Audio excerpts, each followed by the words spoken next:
Bienvenue sur cette chaîne YouTube consacrée au procès contre Michael Jackson ayant eu lieu en 2005. Sur cette chaîne, je résume le procès jour après jour en m'appuyant sur la retranscription du procès venant du tribunal de Santa Maria en Californie. Si vous ne l'avez pas déjà fait, je vous recommande fortement de visionner mes vidéos précédentes afin d'avoir une vision précise du déroulement de ce procès et de prendre connaissance de l'ensemble des informations. Dans la vidéo d'aujourd'hui, je vais résumer le déroulement du procès le 16 mars 2005, 12e jour du procès après la sélection du jury. Pendant cette journée de procès, on entend des témoignages de policiers ayant participé à la perquisition de Neverland le 18 novembre 2003. La journée commence avec la suite du contre-interrogatoire de Steve Robel.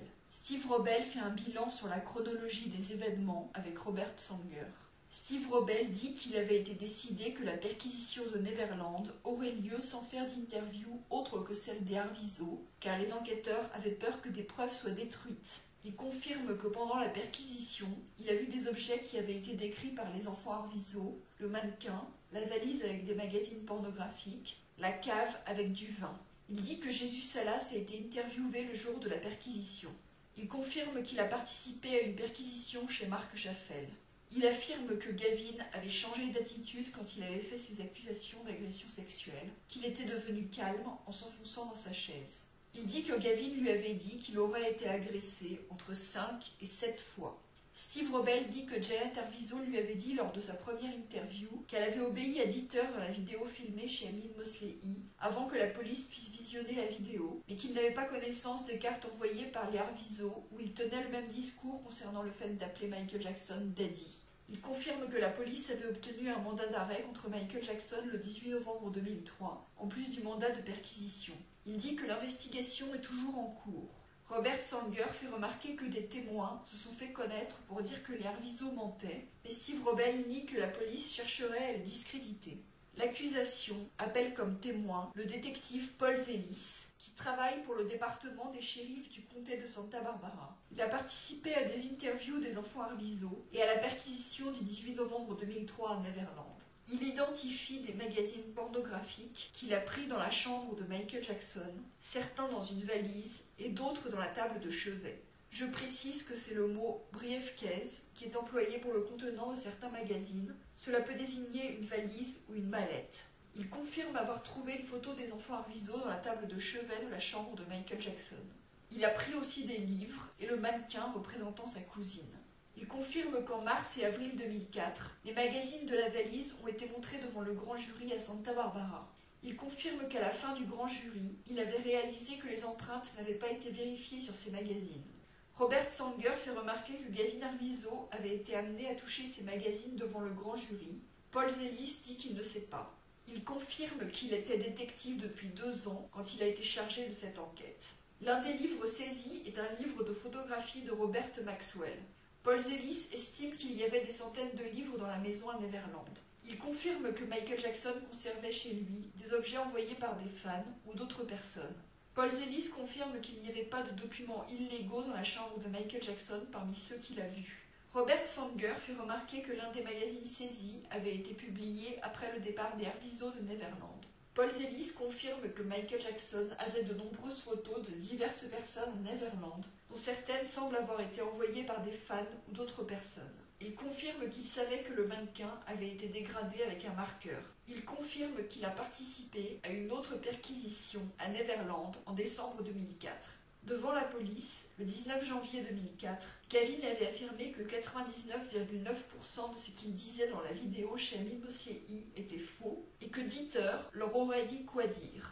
Paul Zelis affirme que le 19 janvier 2004, Gavin avait dit que les agressions auraient pu avoir commencé avant l'interview avec les 3 assistantes sociales, donc avant le 20 février 2003. Paul Zelis confirme qu'il n'a pas posé de questions à Gavin sur les cartes envoyées précédemment par les Arvizo, dans lesquelles les Arvizo appelaient déjà Michael Jackson papa.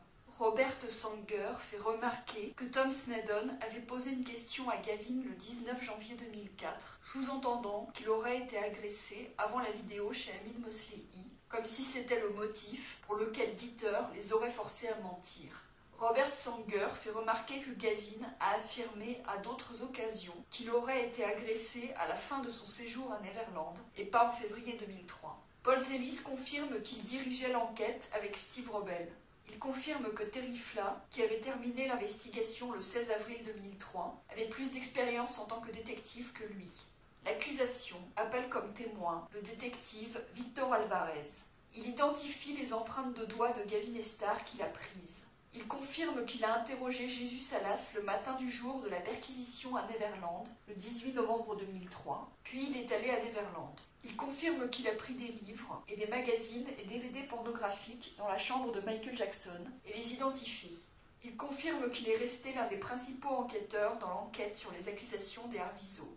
Il confirme que les documents saisis sont en vente légalement. Robert Sanger fait remarquer que l'un des magazines saisis, un magazine Penthouse, a été publié en juillet-août 2003, donc après le départ des Arvizo de Neverland. Un autre magazine a été publié en juillet 2003. Un DVD saisi a été publié le 27 mars 2003, donc encore une fois après le départ des Arvizo.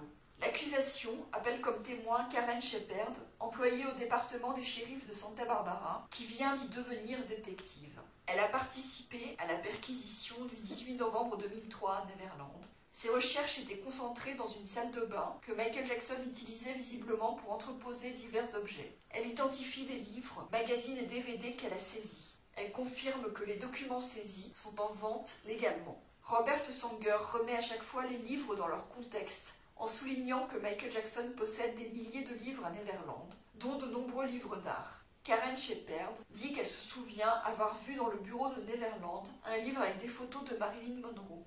C'est ici que se termine ce résumé de la journée de procès. Si vous voulez lire la retranscription du procès, vous trouverez le lien de la retranscription sous la vidéo. Si vous appréciez mon travail, je vous encourage à vous abonner, à liker la vidéo et à la partager.